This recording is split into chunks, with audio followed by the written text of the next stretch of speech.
지금 우리와 함께 하시는 하나님, 우리는 당신을 사모합니다. 어둠의 백성들을 빛의 자녀로 만드셨으니 하나님 이 시간도 주의 얼굴빛으로 우리에게 비추어 주시옵소서. 듣고 따르겠습니다. 예수님의 이름으로 기도합니다. 아멘. 존 버년의 철로 역정에 보면 크리스천이라고 하는 크리스천 씨가 주인공이 되어서 멸망의 도시에 임박한 심판을 피하기 위해서 순례 여정을 떠나게 되죠. 시온산 위에 있다라고 하는 천상의 도성에 이르기 위해서 그는 가고 또 갑니다. 그러다가 고난의 언덕이라고 하는 것을 올라가게 되는데 고난의 언덕 꼭대기에 올라가고 나니까 두 사람이 내려오고 있는 겁니다. 자기는 지금 고생해서 올라가고 있는데 그 두 사람이 내려오길래 이 사람들이 누군가 봤더니 한 사람은 비겁씨고 다른 한 사람은 의심씨였습니다. 비겁씨가 이렇게 대답을 합니다. 당신들은 왜 내려옵니까? 라고 묻자 비겁씨가 아니 고생해서 지금 시온산을 올랐는데 가면 갈수록 더 고생스러워져서 이제 그만 올라가야겠다고 나는 돌아가는 중이라고 대답을 합니다.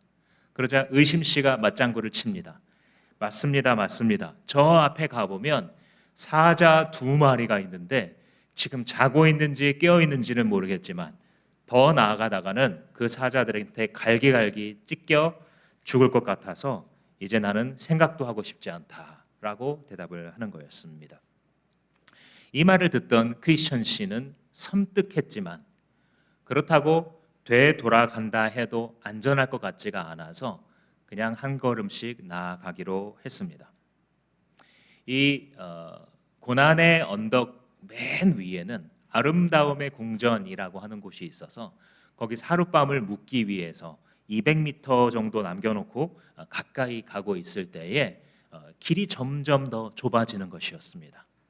그러면서 마침내 으르렁거리고 있는 두 사자가 길 양쪽에 있는 것을 멀리서 보게 되었습니다. 올 것이 왔구나. 비겁씨와 의심씨가 말했었던 그 재난이 나에게도 닥치는구나. 사실 이 두 사자는 쇠사슬에 매여 있었지만 어두웠기 때문에 크리스천 씨는 그것을 알지 못하고 있었습니다. 여기서 두려워서 돌아갈까 고민해봤지만 되돌아가 봐야 죽은 분이 기다리고 있지 않구나라고 생각한 그가 머뭇거리고 있을 때에 아름다움의 궁전에서 한 사람이 나왔습니다. 그는 궁정의 문을 지키고 있는 문지기 주의 씨였습니다. 주의 씨가 크리스천에게 말합니다. 당신 왜 그리 용기가 없는 게요? 저 사자들은 지금 쇠사슬에 묶여 있으니 무서워하지 않아도 돼요. 이 길을 지나가는 순례객들이 믿음이 없는지 있는지 살펴보기 위해서 저기에 그냥 놔뒀을 뿐이요. 그렇지만 이 사자를 두려워하지 않고 길을 걸어가게 되면 아무런 해도 있지 않을 거라는 이 말을 듣고 나서 크리스천 씨는 걸어가 보기로 마음을 정합니다. 몸이 바들바들 떨려옵니다. 사자가 점점 더 흉포한 울음을 말했기 때문이었습니다. 그런데 이 문지기 주의 씨가 말해준 대로 정중앙으로 바들바들 떨리는 몸을 이끌고서 지나가게 됩니다. 사자들이 으르렁거리기는 했지만 문지기가 말해준 대로 아무런 해코지도 하지 못했고 크리스천은 한편으로는 두려우면서도 다른 한편으로는 기쁨에 겨우기 시작해서 손뼉을 치면서 계속해서 걸어갔습니다. 철로역정에 등장하는 이 장면은 하나님 나라를 향해서 가는 순례객이 그 중간에서 겪는 두려움에 관한 이야기입니다. 나를 삼켜버릴 것 같고 갈기갈기 찢어버릴 것만 같은 위험을 보고도 그 앞에서 내가 두려워할 수밖에 없는 그런 상황 속에 있을 때에 우리 주님께서 사실은 말씀을 해주시는 것입니다. 얘야 두려워하지 말아라. 두려워하지 말고 나를 믿기만 해라. 이 음성을 듣고 어떻게 사자와도 같은 이 세상의 모든 위험과 함정들을 빠지지 않고 지나갈 수 있는지 바로 주님께서 가르쳐 주시는 것이죠. 오늘 우리가 읽은 이 여호수아 말씀은 두려움을 이기는 믿음을 보여주고 있습니다. 두려움을 이겨나갈 때에 이 여호수아라는 사람이 하나님의 말씀을 어떻게 들었는지, 하나님께서 여호수아에게 어떤 원칙을 가르쳐주고 계시는지 살펴보면서 이것을 여러분들의 믿음으로 화합하시기를, 여러분들의 믿음으로 화합하시기를 주님의 이름으로 축복합니다. 첫 번째 원리는 한번 따라해 보시겠습니까? 약속의 하나님을 믿으라. 약속의 하나님을 믿는 것이 크리스천이라고 하는 우리 순례객들이 하나님 나라를 가면서 두려움을 이길 수 있는 방법인 것을 보여주고 있습니다. 배경을 생각해 보자면 예수님 오시기 1400년 전쯤에 이집트에서 종살이하던 이스라엘 백성들이 이제 광야로 나왔지 않습니까? 그래서 하나님께서 주시는 젖과 꿀이 흐르는 가나안 땅, 하나님이 예비하신 땅이라고 하니 과연 얼마나 좋을까 그들이 기대했을 것입니다. 그런데 기대와는 달리 그들은 40년 동안 광야를 방황하다가 죽어가죠. 광야라고 하는 것은 반사막 정도를 생각하시면 되겠습니다. 그래서 풀이 있기는 있지만 굉장히 적고 장렬하는 그 중동과 근동의 태양을 견뎌야 되는 그런 길입니다. 근데 길이가 원래 40년이 걸리는 길이 당연히 아니고 한 일주일에서 열흘 정도면 가나안까지 들어갈 수 있는 길인데 어찌된 모양인지 이스라엘 백성들이 40년 동안 이 반사막에서 뺑뺑이 돌다가 다 죽은 겁니다. 그 허무한 허송세월, 광야 세월이 어떻게 시작되었는가? 바로 약속의 하나님을 충분히 믿지 못했기 때문에 그런 일이 시작이 되었습니다.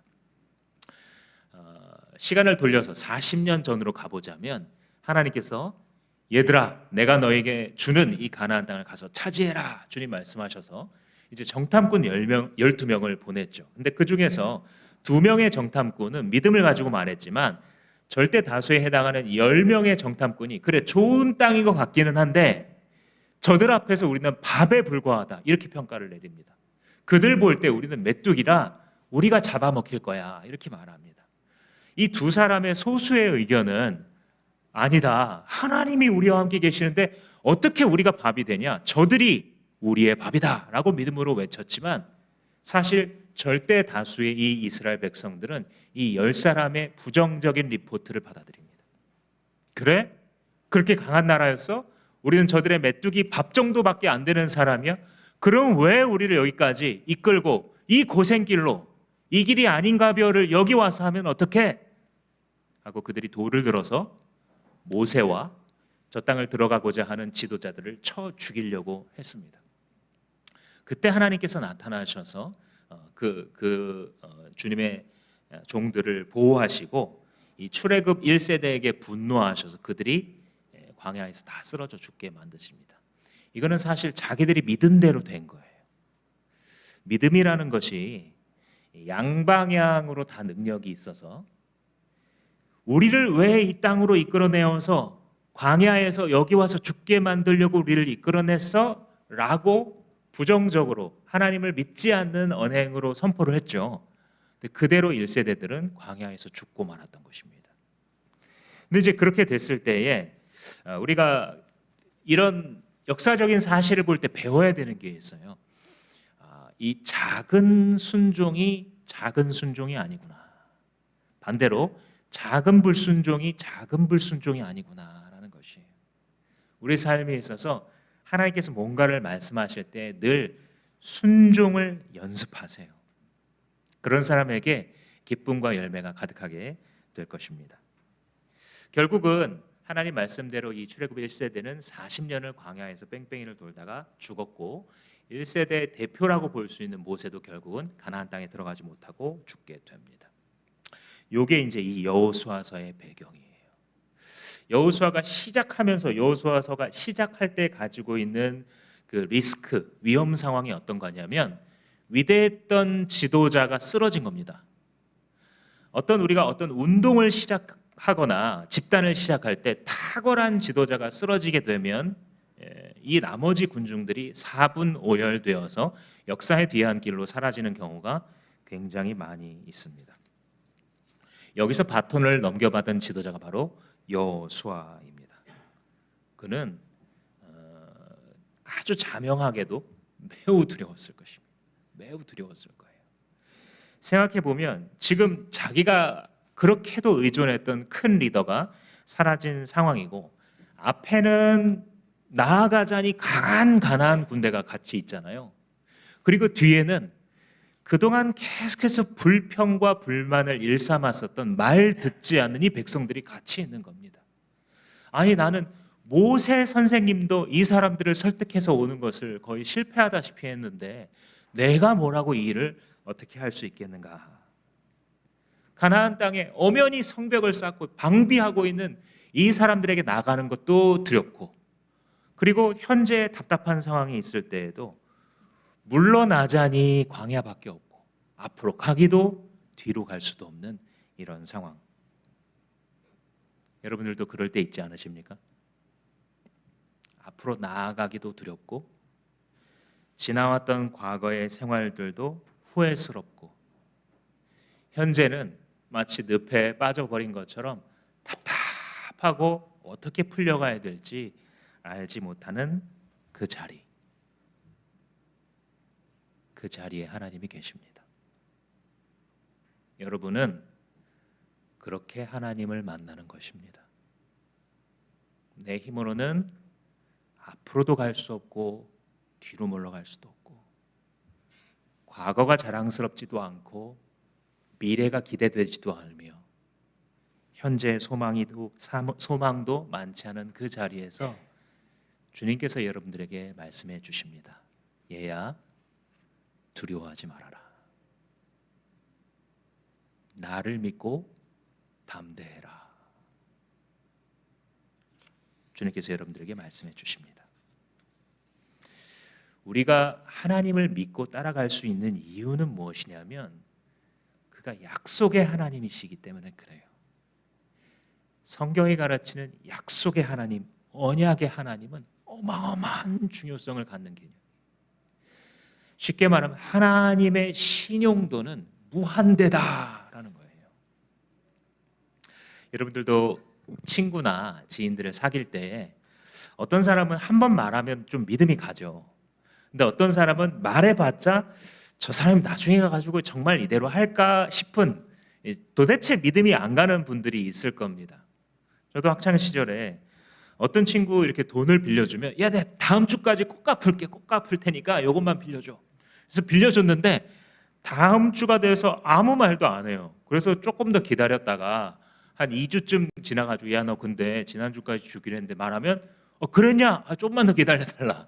1주가 2주 되고 2주가 한 달 되고 한 달이 2달 되고, 그래서 다음번에 또 빌려달라 그러면 머릿속에 벌써 의심부터 들죠. 이 친구가 과연 이번에 갚을까 안 갚을까. 근데 믿을 만한 친구도 있잖아요. 그죠? 빌려주고 나도 까먹고 있는데 득달같이 가져옵니다. 야, 너무 고마웠어. 이 과자는 너 먹어. 고마워서 그래. 그죠? 이 사람이 다음번에 뭔가를 나한테 말하면 믿어집니다. 그래, 맞아. 이 사람은 믿을 만한 사람이야. 이것의 끝판왕이 하나님이십니다. 신용도가 무한하신 하나님, 그것을 우리는 약속의 하나님이다, 언약의 하나님이다, 이렇게 부릅니다.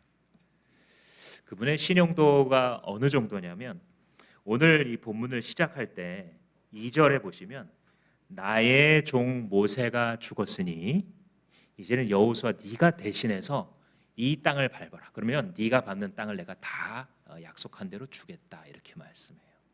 무엇입니까? 약속의 상대방이 죽었잖아요. 지금 안 지킨다고 해도 사실 별게 아닐 수 있는데도 하나님은 나의 종 모세가 죽었으니 나는 이제 남은 너한테, 여호수아 너한테, 너 2세대들한테 내가 그 약속을 지키겠다라고 말씀하세요. 어때요? 신뢰할 만한 하나님이시죠. 그리고 더 좋은 소식은 뭐냐면 하나님의 이와 같은 성품은 영원해요. 그래서 성경이 말해주는 바는 하나님은 처음부터 끝까지 이런 식으로 관계를 하신다. 하나님은 인간이 아니시니 거짓말을 하지 않으시고 인생이 아니시니 후회가 없으시도다. 어찌 그 하신 말씀을 지키지 않으시며 약속하신 바를 이루지 않으시랴라고 민수기에 기록하고 있어요. 하나님의 신용도는 무한합니다. 우리가 섬기는 하나님은 약속의 하나님이시고 언약의 하나님이셔서 우리가 심지어 잊어버릴 때에도 우리의 생명이 왔다 갔다 해도 그 선하신 하나님은 변하지 않으시고 말씀하신 대로 행하세요. 오늘 우리가 고대 문서라고 볼 수 있는 이 신구약 성경을 읽고 또 공부해야 되는 이유가 바로 그거예요. 이미 그분의 선하신 주요 약속이 다 드러나 있습니다. 다른 데 가서 어떤 전궤를 들을 필요가 없어요. 그 선하신 하나님을 믿기만 하면 주님께서 그 일을 이루세요. 그런데 또 한 가지, 우리가 주님의 약속이 이루어짐을 받는 것도 감사한 일이지만 또 한 가지는요, 우리가 주님을 신뢰하잖아요. 그럼 그걸 주님이 되게 좋아하세요.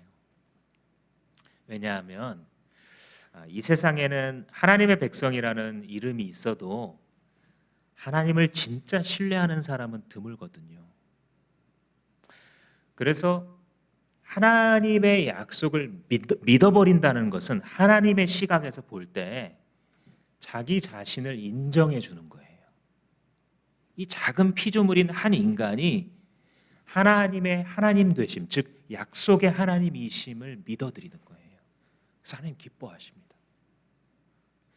많은 사람들이 하나님 의지하지 않습니다. 사실은 어떤 어려움이 생기면 잠깐 무슨 베네핏을 받는 정도의 신앙생활을 하고 있는 것이지 정말 하나님을 신뢰하지 않아요. 많은 사람들이.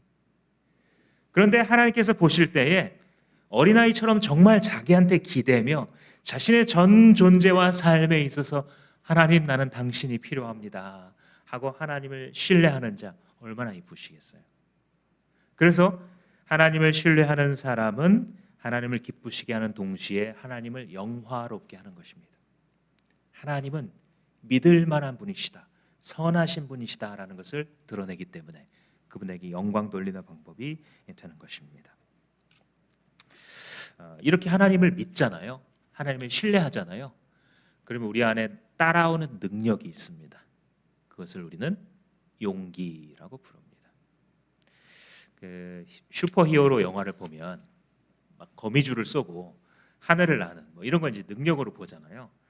근데 생각해 보시면 그렇게 이제 거미줄 쏘고 그래도 죽거든요. 결국 하늘 막 날아도 하나님 앞에 심판대에 설 수밖에 없어요. 그런데 하나님을 신뢰하면서 걸어가는 순례자들한테는 이 용기라는 것이 따라오게 되는데 이게 엄청난 능력이에요. 하나님께서 오늘 말씀에서 이걸 계속 반복하세요. 여호수아한테 계속 담대해라, 용기를 내라 이런 말씀을 하세요. 한번 여러분들의 눈으로 봅시다. 6절 말씀에 보시면 굳세고 용감하여라 이런 말을 하죠. 7절에 보시면 오직 너는 크게 용기를 내라. 9절 말씀에 보시면 두려워하거나 낙담하지 말아라. 여호수아서만이 아니라 성경 자체를 통독해 보시면 얼마나 자주 얘기하는지 몰라요. 두려워하지 말아라, 걱정하지 말아라, 내가 너와 함께하겠다, 담대하라. 그러니까 이게 하나님이 우리들이 걱정할 수밖에 없다는 것을 알고 계세요. 그래서 하시는 말씀인데 특별히 7절에 오직 너는 크게 용기를 내어 이렇게 돼 있잖아요. 크게 용기를 내어 이거를 좀 직역을 하게 되면 극히 담대하라가 돼요. Be very courageous. 아주 용기 있는 자가 되라 이렇게 말하세요. 왜냐하면 지금 위험이 사라진 게 아니잖아요. 가나안의 적군이 사라진 상태가 아닙니다. 길에 있는 양쪽의 사자가 여전히 우르렁거리고 있는 그런 상태예요. 그럼에도 불구하고 지금 두려워하지 말아라 하고 말씀하시는 분이 누구세요? 그분이 하나님이시잖아요. 전능하신 하나님께서 말씀하시는 거예요. 여호수아에게. 여호수아야, 무서워하지 마. 너는 극히 담대한 태도로 나아가기만 하면 돼. 사람이 용기를 내잖아요. 그럼 평상시에 못하던 일을 해냅니다. 경험해 보셨어요? 반대도 참이에요. 용기가 한번 꺾이면 사람이 한번 기세가 딱 꺾이잖아요. 그럼 평상시에 잘 하던 일도 못 합니다. 작년에 그 파리 올림픽, 고전에 도쿄 올림픽, 고전에 이제 브라질 올림픽이 있었잖아요. 그 브라질 올림픽 때 박상영이라고 하는 펜싱 선수가 굉장히 유명해진 일화가 있죠. 이제 결승전에 올라가지고 3라운드를 이제 해서 15점을 먼저 따는 선수가 이기는 이런 경기 아닙니까? 근데 2라운드가 끝났을 때 13대 9로 지고 있었어요. 그러니까 상대방에게 두 번만 찔리면 그냥 탈락하는 겁니다. 지는 겁니다. 더군다나 이 상대방이 누구냐면 이미 올림픽 메달을 두 번이나 딴 베테랑 중에 베테랑 선수였어요. 근데 이제 그 3라운드를 앞서서 잠깐 휴식을 취할 때 이 선수가 자꾸 뭐라고 중얼중얼 거리는 게 이제 화제가 됐죠. 카메라에 딱 잡히는데 자꾸만 중얼거리는데 뭐라고 하나 들어보니까 할 수 있다, 할 수 있다, 할 수 있다. 혼자 그러고 있는 거예요. 그래서 나중에 이게 알려져가지고 광고까지 찍었죠. 이 박상영 선수가 할 수 있다, 할 수 있다. 3라운드가 시작됐습니다. 한 번씩 서로 찔러서 14대 10이 됐어요. 한 번 더 찔리면 탈락하는 겁니다.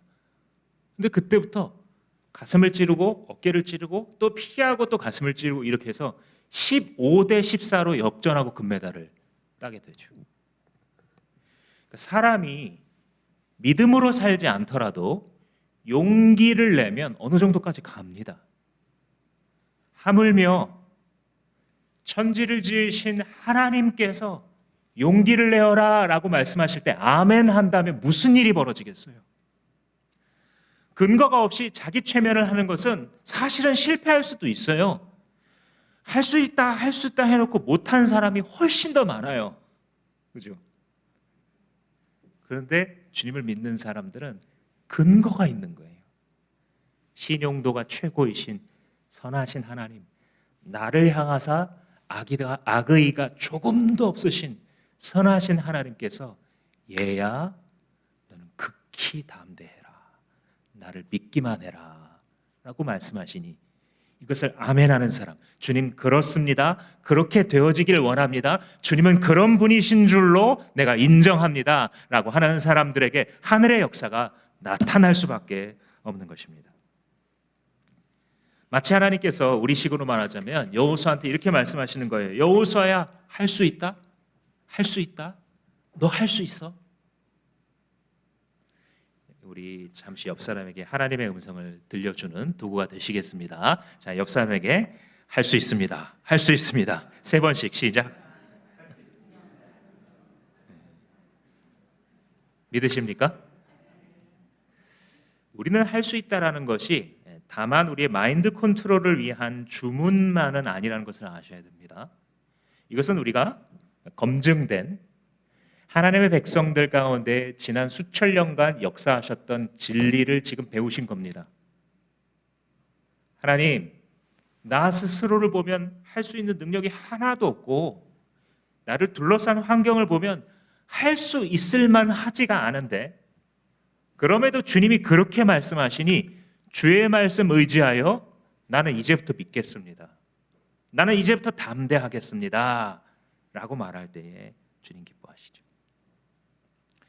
여기 멋진 대조가 하나 있어요. 대조가 사실 하나님이 뭐라고 말씀하시냐면 내가 너랑 함께 할 거야, 네가 발로 밟는 땅을 다 너한테 줄 거야, 앞으로 너를 막을 사람이 아무도 없을 거야, 이렇게 다 말해요. 그러고 나서 너는 이걸 믿기만 해라 이렇게 말씀하세요. 이 대조가 보이세요? 중요한 일은 다 누가 하냐면 다 하나님이 해요. 너를 당할 자가 아무도 없을 거야, 그 땅을 너한테 줄 거야, 내가 너랑 계속 함께 있을 거야, 사람들이 너를 듣고 간담이 녹을 거야, 이걸 다 누가 해요? 다 하나님이 하세요. 오직 너는 뭐예요? 나를 신뢰하기만 해, 이거예요. 이 아름다운 대조, 이게 진실이에요. 내가 할 수 있는 일은 극히 작아요. 근데 그 중에 의미 있는 일 한 가지가 있어요. 그게 뭐냐면 살아계신 하나님을 신뢰하는 것입니다. 여러분들의 어떤 상황 속에서도 살아계시고 선하시며 영원히 다스리시는 하나님을 믿겠다고 그 죽음의 자리에서 과거도 미래도 기대할 수 없는 그 자리에서 하나님에 대한 믿음을 고백할 때에 살아계신 하나님께서 그 믿음대로 갚아주시리라. 선지자들이 자기의 고향에서는 기적을 행하지 못하거든요. 왜냐하면 그 자기 고향 사람들은 그 선지자들을 밉봐요. 예수님도 자기가 자라나신 동네에서는 기적을 별로 못 베푸셨거든요. 예수님이 뭐라고 말씀하시냐면 믿지 않는 사람들에게 예수님이시라 할지라도 그 기적을 보여주시기가 힘든 거예요. 따라서 여기서 우리는 알 수 있어요. 능력의 역사가 어떻게 일어나냐면 믿는 사람들이 모여 있으면 그 예수 그리스도를 믿고 신뢰하는 사람들을 타고 다니는 거예요. 제가 설교자로서도 자주 느끼는 게 있는데 그 마태복음 13장에 씨 뿌리는 비유를 보면 거기에 길가에 씨가 뿌려지기도 하고 돌밭에 가시밭에 옥토에 뿌려지기도 했는데 이 옥토밭에는 100배까지도 결실을 맺었지만 나머지는 뭐 먹히거나 가시에 걸리거나 해서 잘 안 난다. 이 말씀을 제가 체험을 했어요. 사역을 해오면서 똑같은 메시지를 전하는데요. 어떤 데 가서 말씀을 선포하고 있으면 벽에다 대고 얘기하는 것 같아요. 다 튕겨 나옵니다. 근데 어떤 데는 가면 스펀지처럼 빨아들여요. 이상하다 하는데 그게 계속 경험이 됩니다. 그게 왜 그러냐? 믿는 자들이 한두 명이라도 있으면 그 사람들의 이 믿음이라고 하는 그 가슴 속에 담겨져 있는 보물을 타고 주의 말씀이 역사하시는 것을 실시간으로 느끼는 거예요. 여기서 그냥 말씀을 대언하고 있는 사람조차도. 우리가 극히 담대하라. 너는 언약의 말씀을 붙들기만 하면 내가 이 모든 것을 행할 것이다 라는 말씀을 믿는 것이 중요해요. 여러분 이걸 믿으셔야지 됩니다. 많이 듣는 것이 중요하지 않고 한 번 들은 말씀을 아멘으로 화합시키는 것, 히브리서 기자가 말하는 것처럼 자기의 믿음으로 화합시키는 것이 핵심입니다. 5절 말씀 보시면 이렇게 얘기하시죠. 네가 사는 날 동안 아무도 너의 앞길을 가로막지 못할 것이다. 내가 모세와 함께하였던 것과 같이 너와 함께하며 너를 떠나지 아니하고 버리지 아니하겠다. 하나님 입장에서는 여호수아를 왜 떠나지 않을까요? 여호수아를 왜 버리지 않고 그와 함께 할까요? 물론 약속 때문이죠. 첫 번째로는 그렇게 해주시겠다라고 했으니까. 근데 두 번째로는 뭐냐면 이 여호수아는 하나님 입장에서 볼 때 아주 귀한 사람이에요. 피조물의 입장에서 보면 그냥 먼지만도 못한 한 사람에 불과하거든요. 근데 하나님께 중요한 사람이 됐어요. 여호수아가. 왜 그러냐? 여호수아는 하나님의 뜻 앞에 자기를 복종시키기로 결정한 사람이에요. 하나님이 하고 싶은 일이 있거든요. 그게 뭐예요? 가나안 땅에 들어가서 믿음을 가지고 세 보이는 그 사람들과 싸우는 거예요. 그래서 정복하는 거예요. 그 땅에 하나님 나라를 심는 거예요. 하나님이 그 하고 싶은 하나님의 소원이거든요. 근데 그 하나님의 소원에 종사하겠다는 자가 드디어 나타난 거예요. 대부분의 사람들이 이렇게 하지 않는다니까요. 신앙생활을. 대부분의 사람들은 출애굽 1세대처럼 신앙생활을 합니다. 도움이 되면 좀 가깝고, 그렇죠? 근데 그나마도 조금 편해지면 주님이 더 이상 필요 없는. 그러니까 자기의 정욕에 종사하는 식으로 신앙생활을 하죠. 이것을 매우 공고하게 만들어가게 되어 있습니다. 그런데 몇 명은 소수의 사람들 가운데는 하나님이 중요해져요. 하나님이 뭘 하고 싶으시지? 여기까지 옵니다. 내가 거듭났는데 하나님께서 내 인생을 통해서 무슨 일을 하고 싶으실까? 그게 너무너무 중요해서 하나님께 자기를 드리게 되죠. 이것을 일컬어서 사명자라고 말합니다. 하나님이 중요한 사람, 하나님이 하고자 하는 일이 중요해진 사람. 그럼 하나님 입장에서 어떻게 돼요? 이 사람을 절대 버리지 않아요. 절대 혼자 내버려 놓지 않습니다. 하나님께서 하고 싶으신 그 일을 감당하는 사명자, 심부름꾼에게 이런 특권을 주시는 거예요. 어떤 특권이요? 무슨 일에 손을 대는지 하나님께서 함께해요. 요셉이 심지어 영적이어 보이지 않는 어떤 다른 일을 할 때도 하나님 함께 하시잖아요. 이 옛날 이야기겠습니까? 지금도 동일합니다. 동일하신 하나님입니다. 100가지 일을 하면 100가지가 다 세상적으로 성공한다, 그 얘기가 아니에요. 요셉이 옥에 갇히기도 하고 강간범 누명을 쓰기도 하죠. 버림도 받죠. 그러나 결국 어떻게 되냐는 거예요. 결국 하나님의 비전에 종사했던 요셉이 결국 승리하잖아요. 결국 형통하잖아요. 결국 하나님을 드러내잖아요. 결국 많은 사람을 품잖아요. 질문은 무엇이냐면, 내가 이 세상을 살아나갈 때 무엇에 종사하겠느냐예요. 이 여호수아 1장의 이 놀라운 용기의 축복이 정말 내 것이 되기를 원하는 분들은 하나님께 복종할 작정을 하십시오. 하나님, 지금까지 내 뜻대로 많이 살아봤는데 별거 없었습니다. 별거 있는 줄 알았는데 그 별거조차 별것이 아닌 것을 알게 되었습니다. 주님, 나 이제는 지킬 수 없는 것들을 위하여 나의 것들을 막 투자하면서 사는 게 아니라 잃어버리면 안 될 영원한 것들을 위해서 나의 썩어질 것들을 투자하겠습니다. 이렇게 외칠 때에 주님께서 두려워하지 말라, 내가 너와 함께한다라고 하는 이 말씀의 온전한 뜻을 누리게 되는 것입니다. 그래서 첫 번째로는 두려움을 이기는 비결은 하나님을 신뢰한다라는 거였죠. 두 번째 하나님을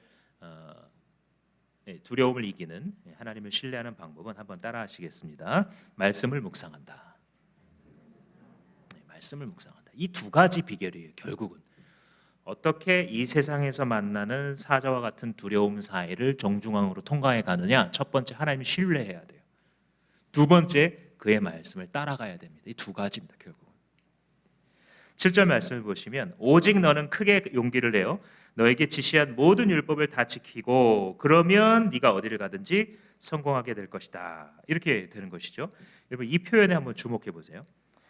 오직 너는, 그러니까 너는 이것만 하면 된다. 그렇죠? 하나님이 다 하시는데 너는 이것만 하면 돼. 근데 그게 뭐냐면, 크게 용기를 내어 이런 것들을 해. 이렇게 구조가 돼 있죠. 근데 크게 용기를 내어 다음에 우리 생각에 문맥적으로 맞는 문장이 뭐냐면요, 크게 용기를 내서 적군과 싸워. 그죠? 크게 용기를 내서 네 검을 뽑아가지고 너에게 달려드는 놈들을 다 무찔러. 이렇게 이제 가야 돼요, 문맥이. 근데 한번 보세요. 이게 얼마나 재밌는 표현인지. 크게 용기를 내어서 뭐 하래요? 결국 말씀 지키래요. 왜 그러겠어요? 이 세상에서 말씀 지키는 데는 용기가 필요합니다. 사자가 뻔히 눈앞에 있는데요, 근데 나아가라고 하시잖아요. 그렇게 살다가는 이 세상에서 그냥 당하다가 죽을 것 같은데요, 하나님의 말씀을 지키는 데에도 용기가 필요해요. 그래서 너는 크게 용기를 내어, 즉 극히 담대해져서 내가 너한테 해준 이 말씀을 잘 따라가. 그럼 어떻게 된대요? 이 말씀을 지키고 오른쪽으로나 왼쪽으로나 치우치지 말래요. 오른쪽의 사자, 왼쪽의 사자에게 먹히지 않는 방법이에요, 이게. 그죠? 오른쪽으로는 유혹, 왼쪽으로는 힘든 시험. 그죠? 시험에 걸려서 떠내려 가거나 유혹에 삼킴을 당하거나 대부분 이런단 말이에요. 그런데 어떻게 하는 사람은 하나님의 말씀을 묵상하고 사랑하고 그 말씀을 지키려고 하는 사람, 그 사람은 정중앙으로 통과하게 된다. 사자가 사라진 게 아닌데, 시험이 없어지거나 유혹이 그친 것이 아님에도 불구하고 그 길을 걸어갈 수 있게 된다. 8절이 매우 중요한 말씀이라 우리 같이 한번 읽어보겠습니다. 8절 시작. 이 율법책을 말씀을 늘 읽고 밤낮으로 그것을 공부하여 이 율법책에 쓰여진 대로 모든 것을 성심껏 실천하여라. 그리하면 내가 가는 길이 순조로울 것이며 내가 성공할 것이다.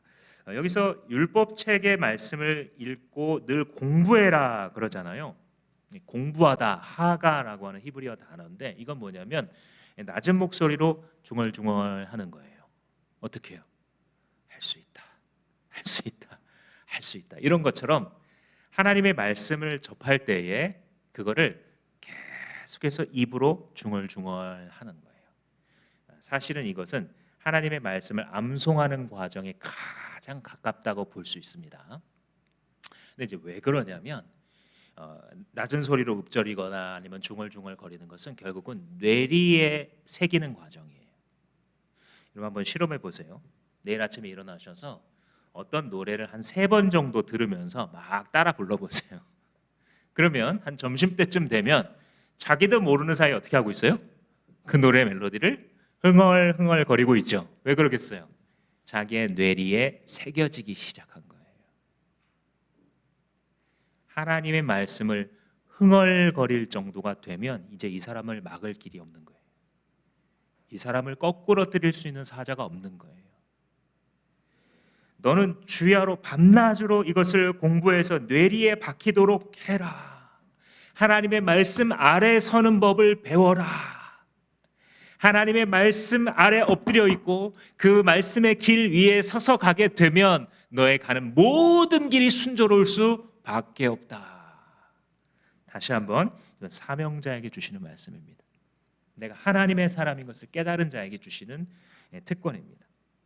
그래서 어떻게 하라 그러냐면 성심껏 실천해라 이 말씀을 하죠. 이 말씀을 읽을 때 사람들이 자주 오해하는 게 있어요. 그게 뭐냐면 말씀을 지켜라, 성심껏 지켜라 그러면 어이구 이 많은 성경에 있는 말씀을 전부 다 지켜야 된다 뭐 이런, 그래서 부담으로 막 받아들이는 경우들이 있어요. 말씀을 지켜라 이러면. 근데 한번 가만히 생각해 보세요. 하나님을 신뢰하잖아요. 하나님 말씀을 따르는 거는 사실 자연스럽게 이어지게 되어 있어요. 왜 그러냐면 내가 길을 모르기 때문에. 외딴 곳에 갔습니다. 갈래길이 나왔어요. 몰라요. 어디로 가야 될지. 그때 뭐 동전을 던진다든지 감대로 움직이는 것보다 훨씬 좋은 방법은 현지인이 와서 글로 계속 가시면 산이 나와요. 일로 가야 마을이 나오죠. 이 말대로 따라가는 거잖아요. 제일 합리적인 선택이잖아요. 아니면 그걸 가르쳐주는 사람이 없으면 지도라도 있으면 지도가 야 왼쪽을 택해야 동네길이 나와, 오른쪽으로 가면 안 돼, 거기는 그냥 산밖에 없는 거야. 그러면 내 감을 따라서 선택하겠습니까? 지도를 보고 선택하겠습니까? 당연히 후자겠죠. 지도를 보고 선택하는 거예요. 그 길을 아는 사람을 믿고 따라가는 겁니다. 하나님이 말씀하시면 하나님을 신뢰하기로 한 사람은 합리적인 결정이 뭐냐면 그 말씀대로 하는 거예요. 그죠? 그게 말씀 지키는 겁니다. 율법주의자들은요, 그래서 하나님 말씀 지키는 게 너무 힘들었어요. 왜요? 신뢰하지 않으니까요. 신뢰하지 않는 자에게는 설교 시간이 지겨울 수밖에 없어요. 제가 어렸을 때 아버지가 자꾸 충만해지셔서 가정예배를 막 드리는데 그게 싫더라고요. 막 말씀 전하고 뭐 하나님 말씀이라고 하니까 뭐 제가 뭐 반항할 수는 없겠는데 믿음이 없으니까 아무리 귀한 말씀을 해주셔도 그냥 그래 그럼 결국 거짓말하면 또 지옥 가나 보다, 뭐 또 나쁜 거 보면 지옥 가나 보다, 뭐 아버지한테 순종 안 하면 벌 받나 보다, 막 이런 어떤 부담으로 느껴져요. 왜요? 하나님을 신뢰함이 없잖아요. 주님을 인격적으로 만난다는 것은 예수 그리스도를 인격적으로 만났다 이런 표현을 쓰잖아요. 그건 뭐냐면 하나님을 지금 저와 여러분들이 대화하면서 지금 소통하면서 숨을 쉬고 있는 것처럼 하나님이 인격으로 받아들여지는 거예요. 그 전에는 하나님은 하나의 그냥 규칙집이었어요. 룰북이었어요. 룰북. 이렇게 하면 천벌을 내리고, 이렇게 하면 뭐 천국을 보내고, 이렇게 하면 뭐 하고. 근데 인격이라는 거예요. 이 성경의 이 기독교 종교의 하나님은 가장 큰 특징이 인격이에요. 우리랑 듣고 말하기 원하시는 하나님, 자기를 신뢰할 때 기뻐하시는 하나님, 자기 자신을 사랑할 때 우리를 더 귀하게 보존하시는 그 하나님, 인격이신 하나님을 만나가는 거예요. 그래서 주님을 신뢰하기로 한 사람에게 있어서는 말씀을 지켜 행하라 라는 말이 부담으로 더 이상 다가오는 게 아니라 암은요. 암요. 그래야죠. 그게 살 길일 텐데. 가장 선하신 의도를 나에게 가지신 하나님이 나한테 어련히 제일 좋은 걸 말씀해 주셨을까 봐. 이게 뭐랑 같아요? 아기가 엄마가 이유식을 이렇게 지어주면 이거 되겠어? 이거 나한테 괜찮겠어? 이러면 안 되는 거예요. 어련히 알아서 제일 좋은 걸로, 배탈 안 나는 걸로, 소화 잘 되는 걸로, 영양이 잘 맞는 걸로 주셨겠지.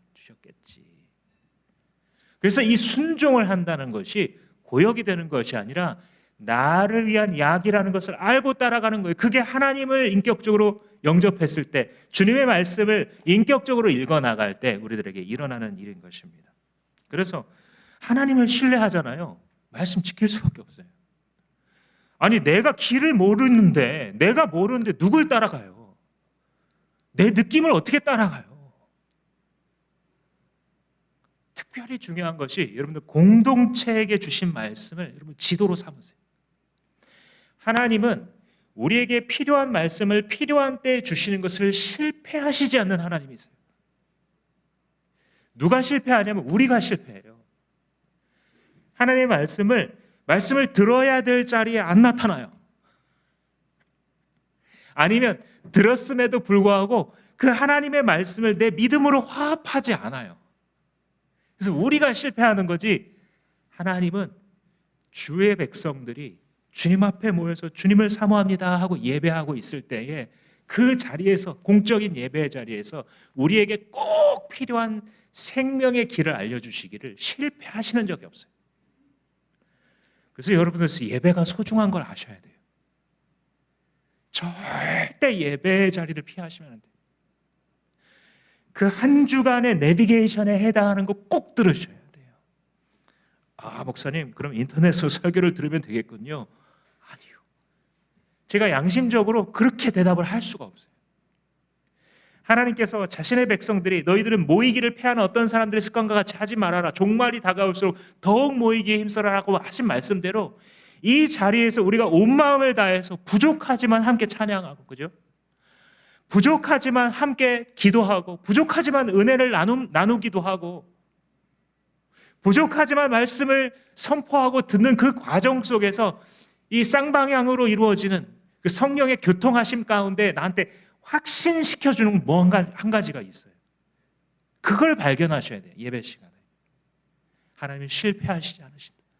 이번 한 주간도 살아갈 길을 나한테 가르쳐 주실 것이다. 내가 길을 세워야 된다. 그 결과가 무엇이냐? 그게 형통이에요. 8절 말씀해 보시면 그리하면 내가 가는 길이 순조로울 것이며 내가 성공하게 될 것이다. 여호수아가 걸어가는 길마다 무너져 내리거든요. 심지어는 미리 무너질 준비를 다 하고 있어요. 여리고 성에서부터 라합에 이르기까지. 그러니까 정말 주님의 말씀대로 된다는 것을 기록한 책이 여호수아서이죠. 여호수아는 하나님이 소원하시는 바를 위해서 살아가기로 작정한 사람, 즉 사명자이기 때문에 이 말씀대로 그대로 여호수아는 걱정할 게 없었어요. 사실은 하나님을 신뢰하기만 하면 되고 그의 말씀을 붙잡는 전투만 승리하게 되면 그의 모든 일들은 주님께서 책임져 줄 것이었습니다. 오늘도 주님께서 여호수아 같은 사람 부르고 계시죠. 우리가 단순히 교회 나오면서 기도도 좀 하고 예배도 참석하면서 내가 하는 일들이 잘 풀리는 거, 그거를 형통이라고 생각하지 마십시오. 가룟 유다의 형통은 형통이 아니었습니다. 그가 은 30냥 값을 받은 게 그에게 형통이 아니었어요. 형통은 누구에게 적용되는 거냐면 예수 그리스도를 자기의 구원자여 주인으로 모시고, 이제 더 이상 내가 내 육신의 정욕에 종사할 자가 아니구나. 나는 하나님의 소원에 종사해야 될 사람이구나 라는 것을 아멘으로 받아들인 사람에게 이루어지는 모든 길들을 일컬어 우리는 형통이다, 성공이다 라고 부르는 것입니다. 주님 우리에게 말씀하시는 거예요. 누가 나를 위해서 가나안을 향해 가겠느냐? 누가 내 말을 믿고 담대하게 이 전투를 싸우겠느냐? 사랑하는 주마음교회 성도 여러분, 여러분들은 하나님을 믿기만 하십시오. 나머지는 그분이 하십니다. 당신이 하실 일은 내 마음에 가득한 의심을 지우고 하나님을 선하시고 완전하신 분으로 인정해 드리는 이 한 가지 싸움입니다. 이것이 그들의 실력보다 중요했고, 그들의 상황보다 중요했고, 그들의 과거보다 중요했고, 그들의 미래보다 중요했습니다. 너는 오직, 나머지는 내가 다 할 테니 너는 오직 내가 너에게 준 이 약속을 따라 이 약속의 말씀을 믿고 가는 길, 그거 하나만 네가 하게 되면 너의 모든 길이 형통하며 너의 삶을 통해서 내가 영광받을 것이다. 가나안과 같은 하나님 나라를 세울 것이다. 여러분들에게 말씀해 주시는 줄로 믿으시기를 축원합니다. 기도하시겠습니다. 주님, 우리는 이 세상을 살아나가면서 주님을 믿는다고 하면서도 두렵고 답답할 때가 많음을 고백합니다. 주님 다 아시지요. 숨길 것이 없는 우리의 모습을 주님 앞에 있는 그대로 나아가 주님께 토로하기 원합니다. 한편으로는 좌절이요, 한편으로는 두려움 속에 있는 우리들, 한편으로는 불만이요, 한편으로는 생에 대한 분노로 어찌할 바 모르는 하는 우리들을 이 시간도 불쌍히 여겨주셔서 너는 두려워하지 말고 나를 믿기만 하라 말씀하여 주시는 하나님의 이 음성 앞에 아멘 할 수 있는 신앙을 허락하여 주시옵소서. 양쪽에 사자가 매어 있지만 그럼에도 하나님 이것을 두려워하고는 우리들에게 좌로나 우로나 치우치지 말고 내 약속의 말씀 하나 붙잡고 가운데로 걸어오너라 말씀하실 때에 주님 그러합니다. 약속의 말씀 붙잡을 수 있도록 우리 믿음 없는 자들에게 믿음을 더하여 주시고 상심한 자들에게 새로운 능력과 소망을 더하여 주시어서 하나님의 약속 영원하신 예수 그리스도를 허락하시기까지 한 하나님의 선하심을 붙들고 나갈 수 있도록 도와주시고 하나님 우리가 있는 가정과 우리의 목장과 이 교회를 주님께서 붙잡아 주셔서 믿음으로 세워지는 믿음으로 새로워지는 기적을 허락하여 주시옵소서. 하나님께서 지역군을 불쌍히 여겨주셔서 그 생명을 살려주시고 기회를 허락하여 주셔서 주님을 섬기는 자로 방황을 마치고 온전히 주님께로 돌아와 주님을 섬기고 교회를 섬기고 많은 영혼들을 구원할 수 있는 주님의 종으로 삼아주시고 역전하여 주시옵소서. 하나님 그를 위해서 기도하는 손길들 아시오니 아버지 그 부모의 마음을 주님께서 아시오니 붙잡아 주시고 영육간에 흔들리지 않도록 강건한 믿음을 더하여 주시옵소서. 오늘의 모든 삶 가운데도 함께 하시는 주님만을 신뢰하고 예수님의 이름으로 기도합니다. 아멘. 다 같이 하겠습니다.